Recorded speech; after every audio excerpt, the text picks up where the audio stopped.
What if the reason you feel exhausted, foggy, and stuck isn't because you're doing anything wrong, but because you were never taught to actually listen to your body in the first place?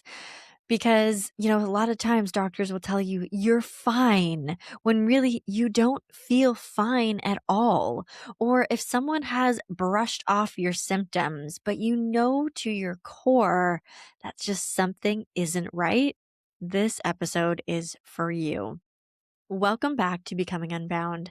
I'm Carly Butler, and this show is all about freedom minded humans who know there is something more for them, more clarity, more self trust, more health, more of everything that you know is possible. So if you are done outsourcing your power to the systems that dismiss you or don't feel aligned, then you are in the right place. So today I'm sitting down with a very old friend, Mariah Jane, who has been through a wild health journey. It led her into the world of holistic healing, environmental toxins, mold, parasite, nervous system support, and how she became her best advocate. There is some seriously amazing things that she had to overcome. Even when doctors tested her multiple times, it came back positive, and they never actually told her what was wrong. So in this conversation, we are unpacking the feeling of being the normal things that we're told that just, you're fine, when really this idea of feeling like low grade crappy is not normal at all. And there could be a more functional, foundational things that you need to change to start to live a more unbound, free life. So, my friends, as you listen, I want you to keep this in mind. What if the thing keeping you stuck isn't the lack of willpower or making big changes, but what if your body just is overwhelmed by carrying this wild load that you can eventually find help for? So, friends, grab a pen and paper, stick around to the end because we unpacked some of the amazing small things that you can do to take steps toward a more free, well, healthful life. All right, friends, let's dive in.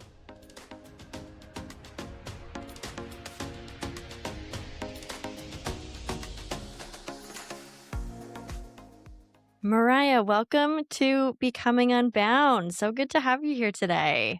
Thank you. I'm excited. So I want to jump straight in to you. I mean, you've been through quite a journey. So interesting. I was there from, I feel like, one of the beginning parts of your journey. We went to university together, Mhm. where you were discovering and understanding more about what you were going through in your health practices and all these things. And then we've spent a fair amount of time apart, and it's really cool to get reconnected. So I'm really curious, was there a moment either before that time in university or after where you were sort of coming to realize that the way that you had been doing things or what you'd been told was not, the way you should be doing your life, or finding out answers, or, dealing with the things that you went through? Yeah, I feel like there was two really distinct moments, one in education and one in health. And I remember when starting university, like sitting in my first, because Brock did seminars, sitting in my first seminar and then asking questions about like what we read. And I was just like, I don't know. You tell me, like, you're supposed to tell me, what I need to learn about in this seminar. It just felt really strange. And I felt like, I don't know how to learn, or I don't know how to like critical think. And that was like at the beginning of university. So my mind started spinning about like just information that I'm getting told, or just kind of like how I was schooled and how I was taught to learn. And I feel like I had to start undoing that to be able to start critical thinking just to get through school. Cause I'm like, I don't even think I have my own thoughts anymore. I don't even know how to form an opinion about what I'm reading. I'm so used to you telling me. So that kind of started at the beginning. And then as I was going through kind of my health, I had to kind of bring that into my health journey, being a critical thinker and kind of questioning different doctors or different practices and what people were telling me might have been wrong with me. And I just thought, this is so wild. It just was like my eyes just kind of opened to I don't know as much as I think I do, and I don't know how to think almost, which is a weird, strange feeling when you're entering adulthood and you're like, I'm in university now, I'm going to go get a job after, and I'm into the world, but yet I feel so unprepared. That's such an interesting point that really I love that you have that awakening in university because I feel like one part of university's job is just to like the rest of our education is just to like, okay, you've picked this course, now we are going to fill you up with all of the information that we believe is critical for you to know about this like sector of society or whatever it is. And that's so cool that you started questioning that right away, and that I love that you said I didn't know how to learn. Hmm. Like what and now I feel like I love learning now, but it's because I can follow my passions and I can like look at something and be like, "Whoa, that just something doesn't make sense in that." Maybe eventually I'll come to understand it in a different way, or that will make sense to me. But just understanding that like you can learn from different perspectives. And I love that you did that at the beginning of university because it can be just a solid 4 to 5 years, 7 years, 6, like, whatever it is that whatever course you decide to take, where Hmm. they are just, like, filling you with all this information. You're like, "No, no, this is the information that you should definitely know. Hold on to it. We're gonna test you on it."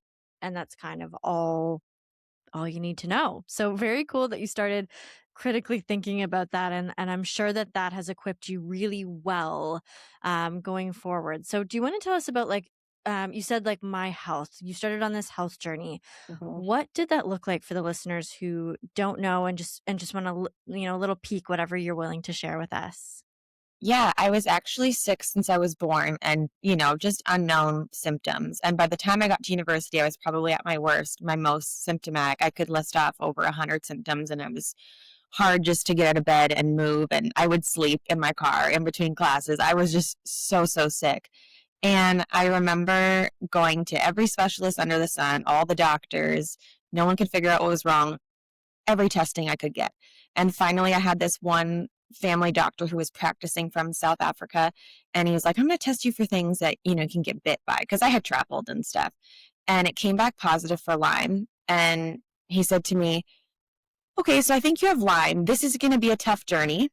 I'm going to have to send you to infectious disease, and they're going to, this is going to be tough for you. And that's all he said. And I thought, that's kind of funny. Like, that doesn't make sense. I was excited. I'm like, I got a diagnosis. That means there's a cure, there's an answer, there's a protocol here. And I went to infectious disease, and they said, she literally said to me, Lyme doesn't exist. And I thought, well, that's so funny. And then why are you testing for it? It just started to not make sense. And I kind of felt my trust went away. And I was like, it feels sneaky, what do you mean this doesn't exist? People have it. And I had been speaking to other people with Lyme. There's a little community. And so, that's where I started critical thinking and questioning, and maybe they don't have my best interest, or maybe there's more to just healthcare and trying to help people, and maybe there's a backside to all of this. And so I started diving into the holistic world, seeing different practitioners, and that kind of opened up my world to a whole new way of thinking and treating patients. And that's when I kind of uncovered all of the other things: mold, toxins, parasites, co-infections, nervous system, like everything about the body that works in a whole that was just off, right down to like my mitochondria function. I just started learning about every avenue in my body and how they work together, and my body wasn't working together. But when I was compiling my health history, because that's kind of the first thing I did, was I'm going to make this timeline of my health. And there was a really definitive moment where I was pulling up testing from practitioners in the Western world, and I had been tested without knowing 3 times for Lyme disease by that infectious disease doctor and other doctors, and they never told me they were testing for that, and they came back positive.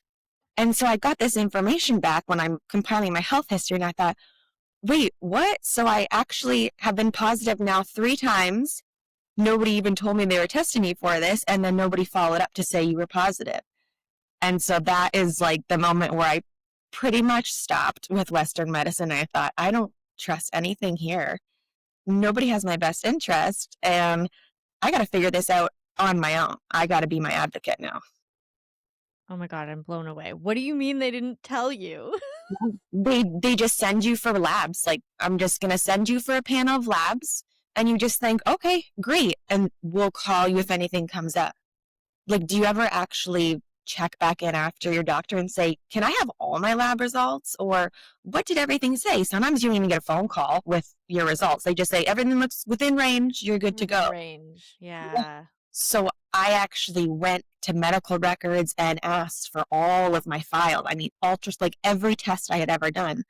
And that's when I started finding this. And I thought, can they do that? Can they just test you? And then I was like, but it's positive. Doesn't that mean something? And they just were not ready to talk about that with me. And I thought, oh, I am on my own here. This is the battle that other doctor kind of alluded to, that I was like, what are you talking about? And then I started getting into talking with other patients from outside of Canada, and I thought, oh, we are all in this together. Feels like this like underground situation where we're all trying to claw our way to figure out what's wrong with us and like who can help. Wow. Yeah. That's insane to me. And also just like it's bringing up so many, like my brain is just going it's on fire right now. Of Mm-hmm. just like it seems like we sometimes we feel like we are stuck with these symptoms, right? You're and so many people just you say the lab test, they're in normal range.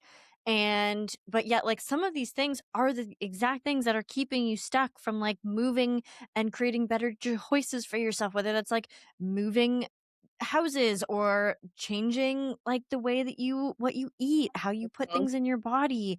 And like if you don't have this information, how are you supposed to realize that there's a different way to do things or realize that like there's something else going on when really I just feel like so many of these doctors are just like they're just treating the symptoms. They're like, I want you to feel better right now and I have a pill or a protocol or something for you to go on and we're just going to treat the symptoms versus treating these things that are coming up in your labs that are there and so obvious. And but it like it doesn't put I don't I'm a follow the money type of gal, but like I'm just glad that you saw that and started to advocate for yourself, because I think starting to advocate for yourself and speak up and look into these things on your own, which goes back to critical thinking, Mm-hmm. is so key. Because yeah, I feel like so many doctors and the people around us, whether it's like teachers, doctors, they're like, yeah, no, you're fine, this is okay, Yeah. like but really, so what were some of those, and if you don't mind sharing, like what were some of the symptoms that you were like, this is more than what I thought it was? Or like how did you start looking into all of these other avenues of your health and the things that were affecting your body and your symptoms? What were some of those things where you're like, this doesn't these two things aren't lining up, my body's not lining up? What were those things that you experienced? Yeah, and I think the first step was getting back to like finding my own intuition and what my body was telling me, because for so long I just relied on, well, the doctor says I'm fine, my labs say I'm fine, I'm fine. I mean, I literally had neurologists write on my chart, she needs antidepressants and anxiety medication, it's all in her head. So after so many people telling you that, you're like, maybe there is nothing wrong with me. So I had to like really step back and get in tune with my body, like pay attention to symptoms and when I didn't feel well, and just start my own journey of like cutting out different foods and reading and just connecting with other people who were like, I have this symptom too. And I was like, oh, that's a thing. I just thought that was normal for me. I just thought everyone's always in pain or everybody passes out and like just all these things. I didn't know those were even symptoms. That was just my life. So it became connecting with other people to kind of confirm what I was feeling. And then I was digging a little deeper, like, oh, I do feel that, or that is something I suffer with. Like it became my normal until I could expose myself to other people who were also suffering, who kind of enlightened me, like, no, that's not normal. And you shouldn't feel that way. And then I really just started to get, and then I really just had to get in tune with myself and trust this is a symptom, or no, I shouldn't be feeling this way when I do this. I shouldn't be waking up tired, exhausted, falling asleep, while driving. Like none of those things should be for a 20-year-old healthy individual. Um, but, then I just accompanied this huge long list of stuff. And I was like, well, now what? What do I do with this? So that's when, I just started going down the realm of different holistic practitioners and different testing. And obviously, I ventured into the States to get different testing because it felt, even though it wasn't much better than Canada, it seemed like there were specific doctors that were in private practices that focused on people with autoimmune or Lyme. And when I went there, then they opened up my eyes to, well, it's not just Lyme. Like, let's look at your whole body. Now we need to look at all your organs and how they function. Now there's mold. Now there's toxins. They kind of just fully looked at the whole body as a whole. And that's the first time anybody had done that. Wow. That's mind-blowing that, like, there's just there's so many things that are so wrong with that, and I think when it comes to advocating for your own health Mhm. and starting to talk to other people, I think this is why it's so important to be in community, listen to different podcasts, and just figure out that you're not alone. Like, I think that's number one, like awareness that what you are experiencing is not a one off. You're not like, not that you're not special, but like there are other people in the world that go through the same thing, that have maybe been gaslit by the same sort of medical practices and practitioners that just are like, no, this is fine. And I think this is like this, oh, you're fine. I'm fine in this life. I'm fine in this job. I'm fine in this relationship. It's like, I think we underestimate that we have the ability to thrive on like a semi regular basis, that most of our life can be about thriving and surviving. And yet that like people are like, oh yeah, you're tired, you're stressed. Like they said, you're anxious, you're depressed. Yeah. Here's a pill, it's all in your head. And I think what you said in the very beginning was tapping into your own intuition and the body's wisdom. And I think this applies to so many different things when we go, like I knew someone who would go to work every single day and get a headache. Hmm.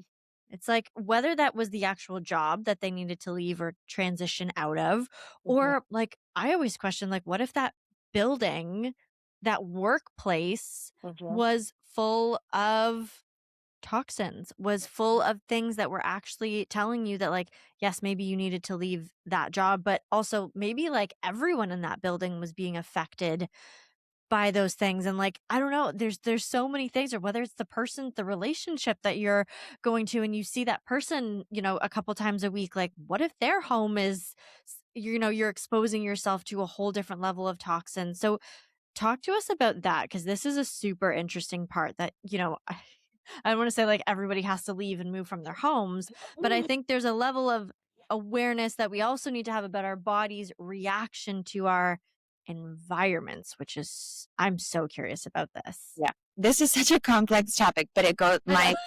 my, as you're talking, I'm just thinking, but we have just normalized a really low standard for ourselves for how we feel. So, like you said, I have a headache, that's fine. We've just normalized not being healthy. Like, our range of normal for health is not optimal at all. Most people are not living their optimal health. Their mitochondria, their cellular function is not what it should be for their age and for given if they feel like they are fine. And a lot of it does have to do with just the daily exposure. So the best theory I've ever for explaining it has been like a bucket. So you're a bucket, and everywhere you go, everything you do starts filling your bucket. So think about the first thing you do in the morning. What are you putting on your face, in your hair, in your mouth? What are you then cleaning your counter with? Then you're driving to work, and the fumes of that, and then you get to work and there could be black mold there could be bleach that, like, you're just constantly filling your bucket. Then you go to eat or you go to drink coffee, and there's mold in your coffee, and there's toxins in your coffee, and your food is full of glyphosate. Like, you just keep filling yourself as the day goes on. And how are your organs supposed to keep up? Like, this isn't a normal level for our body to break down. And if we're functioning optimally, we should be able to, that's the process of our body to detox things. But we're just so overloaded that our body can't do that anymore, and it's throwing off our hormones, it's throwing off the rest of our systems. They're not working together, but we don't notice this. And it could be really subtle, and it could be over time. And it happens faster to some people, and it leads to other larger symptoms that are more in your face versus those little everyday ones of like, oh, my stomach hurts, or I'm really tired, or I just don't have that energy and that drive anymore to do things. I'm just stuck. So I feel like it's happens to everybody. It just happens at a different timeline in their life. And it just depends how you're listening to your body on whether you're going to listen to those little signs before it gets really bad. Or did you wait till you had this catastrophic, like me, I was in a wheelchair like a vegetable before. I was like, whoa, this happened fast. This is not okay. I think it happens at different phases for people and it kind of comes out in different ways. Wow. I like this explanation. That definitely in my brain that makes a lot of sense. And I think I hear so many people will be like, "Well, your body's meant to like just detox those things." And I think that to a level is totally true. Like I believe that we have to have faith in the human bodies that we were given, and we have like the ability to clean things out and do all these things and be in rest and recovery. But then I think, like, my mind immediately went to, like, okay, sure. So then you have the night to sleep it over and your body for it to do all of those things. But what happens when your sleep is atrocious and Right. you don't have the sleep hygiene so that the systems in your body can go work to clean you out? And what happens if you are eating like massive amounts of food throughout the day? So you're constantly in digest, or what happens if, you have that nightcap at the end of the night and then there's your liver's like filtering through alcohol. Like there's all these normal things. It's normal to have a glass of wine, or red wine's good for you or something. Like there's so many things. Yeah. There's too many to even talk about, but like there's so many things that like just make this whole process of detoxifying so hard. So hard. The And body never was mind not you're meant coming to home do to a what we're house. expected. Yes. We were never meant to be exposed to all of this. I mean, you can get into just the air that we're breathing. Like we weren't meant to handle this load. And if you do it for so long, it gets clogged up. At some point it's going to get clogged and you're going to have to manually get it out in order to keep up with the daily load. So like right now for me, I have gotten my toxin load, let's call it, down to a very good level, but I have to maintain and keep on top of it. But there's so many things that come into play, like getting back to foundational health. We have all gotten away from just like circadian rhythm. Does anybody have one anymore? We're up at all hours. We're with a blue light screen attached to our face. It's the first thing we look at. Your body needs like the signaling from the sun in the morning to start certain processes, get digestion going, get certain you know, your body just it can't start that when it looks at a phone, but that's what everybody does. And you have to be sleeping at 10 o'clock. There's a cycle that happens in your body to start that process of recovery from your day. Who's doing that? We're watching TV and holding a phone probably and drinking something and eating something, you know, it's just we're making it hard on the body. So the body wants to do this. And I fully believe and I agree with you. We can get back to that. And helping the body out. We have to help it out to get there. And it wants to heal. I think everything we are able to heal. I'm like a full believer and we can heal our bodies, but you do need to help it. And it does take work and it does take getting back to foundational health, like cleaning up our sunlight, our lighting in our home, in my home, I have specific circadian friendly bulbs that don't flicker. I mean, a lot of people don't know that when you're at work all day under fluorescent lights and just your regular light bulbs, they're flickering. And like, think about that, what that does to your brain. And it's all day. I wonder why you have that headache, and why you can't sleep then because your brain is fired up, and then it's our air. Do we even know what we're breathing inside and outside? And then water, all the things that we're drinking in our water, especially if we're on city water and it's just such a rabbit hole, but like those foundational things like light, water, and air, nobody's controlling or looking at. And then we wonder what happened to us. Yeah. And instead the thing is like, oh, well, here's a pill. Mm-hmm. Or Yeah. like and at best it's here's a supplement. Like, Yeah. let's like maybe there is really, doctors who are looking more holistically, and like bless them, they probably went to great universities, but like us, they were shoved into a system where this is what they were told, they absorbed all the knowledge and now they're here. And at best they're recommending a supplement, and I think that's better than nothing. But like, oh my goodness, like when was the last time a doctor, I mean, I I don't know. When was the last time a doctor asked you, like, how's your sleep? What's the lighting like in your house? What water are you drinking? Like, most people would be like, that's like, why are you asking me that question? That's ridiculous. Yeah. Yeah. because it And doesn't deal with the symptom. And it's hard. It's harder to do that. That is a harder route. It's harder to think about. We don't want to think about that. And I think we want to trust in, well, of course the water's clean. Why would our water not be clean to drink? Or like, of Right. course the air is fine. Of course, all these things I bought in a store and I brought into my house, of course they're not making me sick and off gassing it. Like, we really do trust in something bigger, and we want to think that it's safe, and they wouldn't sell it if it wasn't safe. We couldn't buy that at the grocery store if it wasn't safe. But that's like where it comes in of the critical thinking and just maybe looking beyond what you've always read about or been told. And that's when people go down these rabbit holes of learning, because it really just opens up all the realms. Like, you can't just start researching your water without getting into everything else. Like, there's no way to just dip my toes into, like, I'm going to clean out my water, because then you realize, oh my gosh, I need to do this too. It's not just my water, it's my food, it's my air, and supplements. Not every supplement is clean, right? They're coming back with testing for, heavy metals and supplements. And the thing is, we feel good. Like, I'm going to just buy this supplement and it's going to help me. But if at a cellular level, your body is not functioning, it can't do anything with that supplement. You're just adding another useless thing to your body to try and break down, and it can't receive that and do something with that. So sometimes it's not as easy as just a supplement. Like, we really have to start foundational root.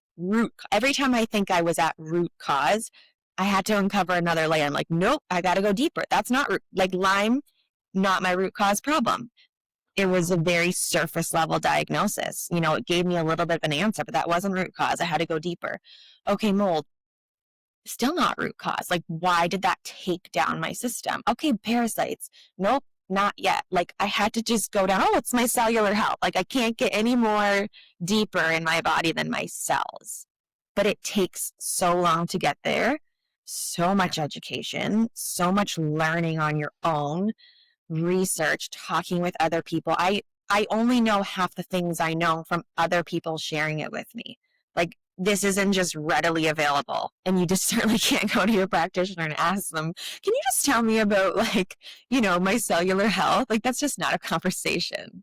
So you have to rely on other people to help learn. And kind of like, every time I talk to someone, it kind of nudged me down a little bit of a different path to explore. And then I get nudged this way, and it just kind of helped guide me.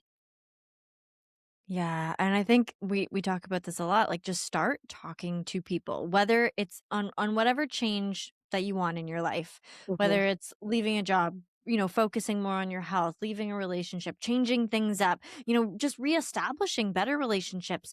Like, start with figuring out who you can talk to. And I think the more people that you start to talk to, your voice will kind of like create this ripple effect where they bring those people closer into your sphere, because God, the universe, whatever you want to say, is going to hear you and is going to bring that vibration close to you.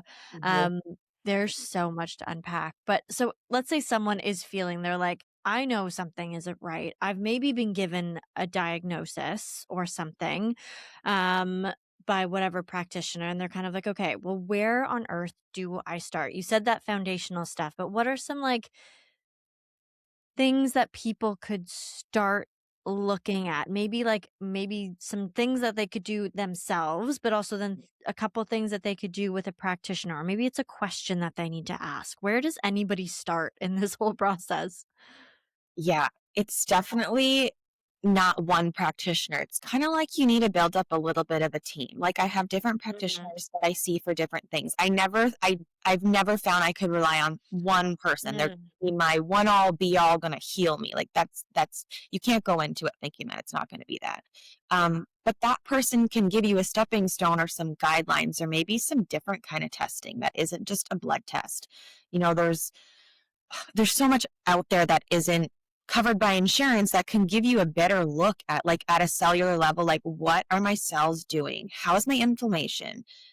Start with a baseline of, like, what's really going on with my body. And then I think it's really great to experiment with different food and start reading about, let's look at what I'm eating, all of the inflammatory foods, the sugars, the seed oils. Like, what if I just cut a little bit of that out?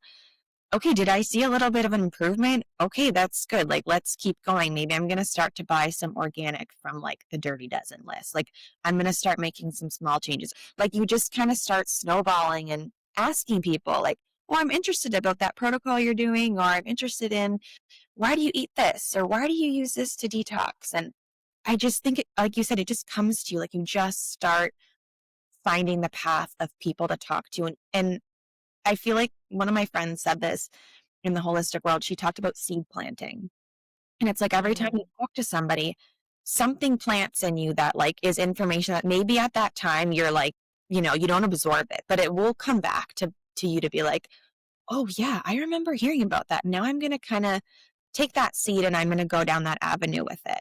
So I don't think there's like a one way path to this, but I think just start moving and talking, and maybe it's at a naturopathic level, maybe it's a little bit deeper for different kind of practitioners. I don't even see naturopaths anymore because to me, I'm at that level of like, that's too Western now. I don't want 80 supplements to take because I know that that's not going to work for me at this phase, but that phase worked out really well 10 years ago for me when I was just starting. I like that you said that you need to create a team. I Mhm. think that's really, really key for so many people is to like, it's not going to be one person. You're not going to go to your medicine woman and they're going to like wave their stuff and then Mhm. you're going to be good. Mhm. Um, I think that's really important that you say that you have to go to different people to resource this information for yourself. So in this process, I am assuming that, there was people around you that supported you with this because they saw how, you were suffering for years and trying to figure out this sort of path to wellness or more health, like step by step. But I'm sure there must have been people who were like, Mariah's nuts. And I have felt this too. I'm leaving my job. Like in all these areas of our life where we start to make these big changes, go down these rabbit holes, start advocating for ourselves, start understanding like, what is not working, what is working. Is it my job, relationship, my relationship with food, like my body? There are Mhm. people who are like, you're nuts. Like, what's going on? And you start being like, well, I'm literally just, God forbid I'm one of those who do my own research. Like you come up against resistance. So talk to us maybe about how did that go? How did you deal with the resistance to be like, you know, this chick's gone off the deep end? Yeah. I think in the beginning, I had jumped into like a Lyme community, and so we were all frantic. And you can tell when somebody's like at the very beginning of their journey because it's very panicked and frantic and end of the world. Their nervous system is just because they're just learning all of this and they're just like wide eyed, like, oh my gosh, what's happening? And then you get to the end and like now, I'm not panicked when I hear something or I need to work on something. I'm just like, okay, like we can do this. So you can tell right away. But I think just having a partnership, like my husband and I met because we both had Lyme. And so we've been in it together. So there's just having one person who's never going to question. I walk into a store, I'm like, I got to get out of here. I'm dizzy. I'm feeling a hit. We got to go. And that person's not going to be like, yeah, you're nuts. We're staying here.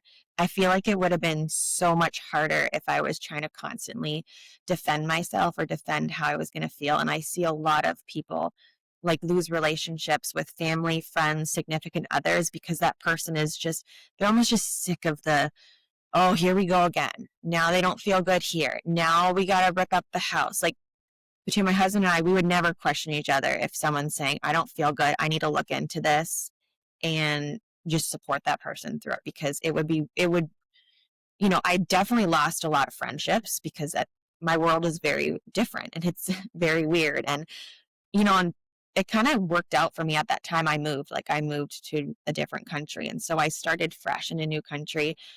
And I was kind of just doing this on my own with my husband. We were kind of like we just had each other. We didn't have a community yet. And now I have other, holistic moms that I could lean on and we can ask questions and it's become a lot easier. So it was almost like I had to just separate myself a little bit, start fresh, find and build that community of people that could support me, make me feel like I am grounded, I am, not crazy, and they also believe in this. And I'm probably at the higher end of the spectrum of being so strict about food in our lifestyle, only because I know that I have to, and I know the risk of like, my kids are autoimmune too, and their health depends on it. So I have like quite a drive to do that.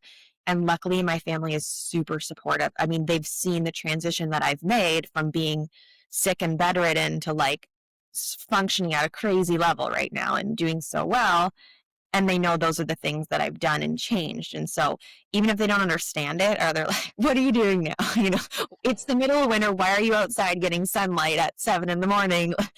But I don't think they question anymore. They just know, like, I'm going to do it anyways. I don't feel like I need to keep it a secret. I'm fully like an open book. I'm like proud of what I do. I don't feel like I'm a weirdo for doing what I do. I embody all of it, And so I think just being confident and just knowing, I'm making choices for myself and my family, and that's up to me. And I only am controlling my family and my kids and my husband, and what everyone else does, that's fine. They get to do what they want to do, and I get to do what I want to do. That's the best part of it. Yeah, and I love that you share that you get to share your life on Instagram. I'll drop all of that information down below because I love following along with like the things that you're discovering and learning about, and just like different wellness practices that you wouldn't even think of, that like you would have no idea that would affect us. And again, they're just so normalized. Like, Mhm. and although yes, some people might be like, "Whoa, that's super extreme," they also wouldn't understand where you were, where, like, you couldn't get out of bed, where you could not function. And I think, like, it's such a testament to, like, you went through wild times in order to be where you're at, and so whatever you've done has obviously worked. And I Mhm. think for anyone else who's, like, wondering, "Oh my gosh, where would I even start? I feel the same way," or I'm experiencing symptoms, like, it is just it's such a testament to, like, it's sometimes, yeah, you have to be willing to be the crazy one, and then people will, and as long as you lead by example and don't push things on other people, and you just sort of control your family and yourself, then like that's a beautiful way to live. And I think that's, we have to do what we have to do to, advocate for our own wellness. So that kind of brings me to what you do now. So I'm really curious, you've sort of been in this new project of building. I'm gonna let you take over from here, but because I'm just super curious about it, and it's a next level wellness that like I didn't even consider, but now I'm looking around my house being like, "Oh my god." I know that's the thing. It's once you start, you can't stop because you don't want to. Because I'm like, I want to achieve this optimal health and I want to feel good and I want to live a long life that I feel good at. So why not keep going and exploring? And that's like, I love learning too. And so I just keep what more could I learn? And I'm doing it at a rate that's not overwhelming to me. I've taken each step with what I could handle. I didn't just like wake up one day and throw out my entire house and being like, I'm switching everything. Like I've made it very slow and manageable so that I haven't been overwhelmed by it. And so I always say people are like overwhelmed when they see what I'm doing. And I'm like, it's taken me 15 years to get here. This wasn't just overnight. And now I'm at the level I've done out those other things. They're just a natural part of my life. I don't even think twice about them. So now I'm diving into a healthy home and, we know about mold and we know about toxins in the home, but it's actually like a lot deeper than that. And the way our homes are built and construction, there's a name, it's called building science. And I had never heard of building science. And my husband and I built this house and we thought we want to build a healthy home. And at the beginning of this build 2 years ago, I didn't even know what I know now of what building science and health. Like I thought, oh, it's picking low VOC paint and we're going to put like low toxic glue and we're going to, just very surface level. And now I'm learning there's a whole other side of construction and building that controls like air and moisture and prevents mold and water intrusion and air sealing your home and able to clean the air and circulate fresh air. And it is so meticulous and comes down to how the home is built. And there's so much to it and there's so much planning and there's yeah, just a healthy home is not what I thought it was. And I've loved diving into the deeper part of construction. And I've had to because I've had to advocate for my own house because it was unfortunately not built the right way. We thought we could speak with a specialist and get some guidelines, and the builders would just build it that way and we'd be fine. But we're on mold remediation 3 over here, and we are like rebuilding our house the proper way because Now I've learned so much, and I have a building scientist and an engineer and a team. So it doesn't all have to be on me, um, to make sure that this time it's proper and, the air that we're breathing is clean. There's not water leaking in my windows. I'm not worried about mold in my kids' rooms, on their walls. And it's been a huge eye opening. I didn't even know that there was a world out here for like holistic, healthy building, but I think it's going to become more popular because a lot of people are really sick in their homes and don't know why. And it's just has a lot to do with like how our homes are constructed. They're not they're not built properly for the climates. They're just like cheap materials fast. Get them up, get them sold because that sells better and we make a bigger profit on it. Building this way is not cheap. It's not fast. Um, and it requires a team, 100%. Wow, I think exactly what you just said, like, can relate to everything else that we do with our health. Like, Mhm. everything that you do that is going to be more health conscious is going to take more time, take more of an investment into yourself to take like everything in your life would go under that. Like, if you want to just go to, Shoppers Drug Mart here in Canada and grab like a supplement off the shelf and pay like a low price on that, you're that's gonna be Yeah. you can only like that's gonna be what your investment is in total. If you actually want to do the research, use your time, energy, talk to other people about what they're doing, I think it goes to show like that is what will be possible for you, and same goes for our homes and our jobs and everything around us. I think you've just really highlighted that like all of these things matter way more to Mhm. our physical bodies, and if we could just slow down and like listen to our bodies about how we feel when we wake up. And I'm sure there's lots of different ways that we started, like having air filters in our home, and there's a lot of like surface level Yeah. things that we can do. And listen, I know everyone's not going to be able to like attain this. People are renting, they can't just tear down their home. But I do think like it would affect the next decision that you make. You know what I mean? Like if you knew that moving or changing locations was going to be something in your future, and you know what, maybe you can't do anything about it right now, but Mhm. you could take that time, educate yourself, and then the next decision that you make is going to be more informed. Yeah. And everything you make, if you're making one decision that's helpful, that's one that you weren't making before. Like it still matters, even if it's small.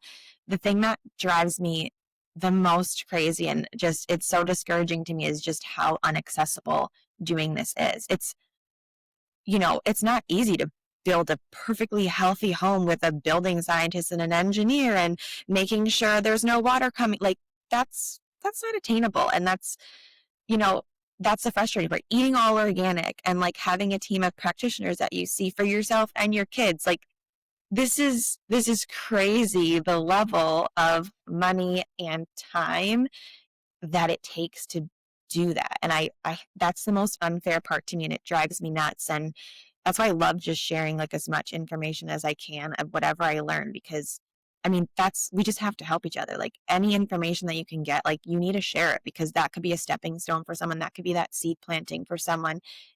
Even the littlest thing that someone might pick up could make a huge difference in their health journey where they're at. So just why not just share the information and then decide like where I'm at in my life at this point, what can I do? Okay, I can add this. This makes sense for me, doesn't overwhelm me, doesn't overwhelm my budget. I'm going to do that now. Maybe in 2 years, I'm adding something else. Like it doesn't have to be overnight and it shouldn't be. But any little step you take, you're just taking more control over your life and your health. And I just think that's empowering. Yeah, it's baby steps, because the last thing that you wanna do is then create a laundry list of all these things you have to do, and then your nervous system is shot and your stress levels are through the roof, and so, like, you're affecting your hormones on a totally different way, and that will also keep you stuck and bound in this life that you're trying to change. So, little baby steps, take your time. Like, I love you said, if 15 years it took you to, like, Hmm. totally understand and make these shifts, and so I think giving yourself grace in all of this and understanding that it's a long game. You're going to make these little shifts and changes. You're going to talk to these people about like these little things that you want to do and find out more information and be, you know, be graceful with yourself and give yourself a lot of time and patience. Because yeah, these shifts, like you said, doesn't happen overnight. And I feel like it could be overwhelming in some of the social media platforms because you're seeing all these biohacking tools that I need this, I need that. But I always want people to go back to like, there are such foundational things that you can do in your own home and with yourself. And you don't need all of these fancy, expensive tools. Like once you start reading, there are foundational things you can do that could make a big difference, and just little choices you make every day. Um, you don't need every tool under the sun. That actually just makes it more complicated because, it's overwhelming to your nervous system, like you said. And I just hate when people feel like I can't get better unless I have this, or I must buy this brand, or, it doesn't have to be that way. There's different levels of organic food out there that you can find in different choices. Maybe there's a best and there's a better, you can just decide between that, but at least you're still making a small step and your body will notice that little difference. Yeah, and I like that you said like it is frustrating that it's not accessible always to be constantly, buying organic and being in the best homes possible and having, all of these different things that we can do outside of us, but like can you make the little choice, and I can even recognize this in myself that I can make little choices, and there are going to be seasons in life where you have to take your time and energy and resources and put it towards something else. So like right now I recognize that buying all organic, grass-fed, like grass-finished groceries and meat for me, I'm not in that season right now. Right. And that's okay. I was back in the summer, and now I'm not. So I'm going to peel that back, but I'm still going to make those choices. Can I go to the organic section and see what organic vegetables are on sale? Can I not buy organic, but can I buy grass fed? Like there's just these little choices that, and I'm kind to myself in those moments, but knowing and like keeping and remembering be like, okay, well I couldn't do that today. Like I couldn't do that one thing that I usually do, but, Mhm. I'm getting enough exercise. I'm getting outside to get enough fresh air. There's free things that you can do. I'm, taking in enough oxygen, doing my breath work so that my body can detox these things that, aren't perfect in this season of life. I was going to say, and like mindset is everything. You can control your mindset. You can control how you start your day. Go outside and get your sunlight. That doesn't cost you anything. Put your phone away at night. Put it on airplane mode. Keep it out of your bedroom. Go to sleep. Dim your lights. Don't have all your overhead lights on. Like there are little things that you can do that are making you feel like I am treating my body and I am taking care of it. And I'm going to go to bed early and I'm not going to start my day on my phone. And maybe I'm going to have a little bit of protein instead of like a junky breakfast option, like just small, small options that you can treat your body and your nervous system and your stress. I mean, stress is everything. And we definitely do have control over going for a walk, doing some breath work, just doing affirmations, telling your body you're safe, or just I'm proud of you, or like talking to yourself in like a really kind way. I think that goes a long way. And those are all things that don't cost anything. So, Yeah. Yeah, I love that. Like I one time like in a season of life, it was just I started including like belief in my own cells. And every time before I had a yeah. meal, I would just like have a prayer to my Mhm. cells, and I would recognize them and be like, I am giving you nutrients. I love you. You are going to do an amazing job of uptaking as much of the nutrients as possible. And I would pray over every single meal. I for some reason that practice has gone away a little bit, but that you're right. That mindset really, really matters. Yeah. Yeah. You want your body to feel safe. You want it to Yeah. feel not in fight or flight, and that will trickle down to the rest of your system for sure. Yeah. Beautiful, Mariah. Well, thank you so much for being Mm. here today to sharing your wisdom. Now, if people want to follow along, because I think your Instagram is really, really beautiful, and you document so wonderfully. Like it's just what you're going through. This is your life. This is the practices that you have. If people want to find you, where can they go for more of your wisdom and just following along? Yeah, I basically just share everything on my Instagram at Okay. Mariah.Jane. And it's not all holistic. It's like you said, it's just my life. And to me, I find it's funny to share that people like it because it's so normal to me, but it could be interesting or out of the norm for other people. So I just try and share what I can within reason. I don't like to spend a lot of time on my phone. So it's pretty, I mostly do it when my kids are in bed, but I do like to document some of the stuff because, again, seed planting and sharing information. And I love to share what I have spent years learning. If that could help someone else, that makes it worth it. Beautiful. Well, thank you so much. And yeah, I'll put all of that in the show notes down below. Perfect. Thank you. All right, friends. If you loved this episode, I have one thing to ask of you. Hit that subscribe or follow button, depending on the platform that you are using. And if you do have a friend that you think could benefit from an episode like this, share it with them. This helps the show grow and just helps get the word out and help more and more people become unbound.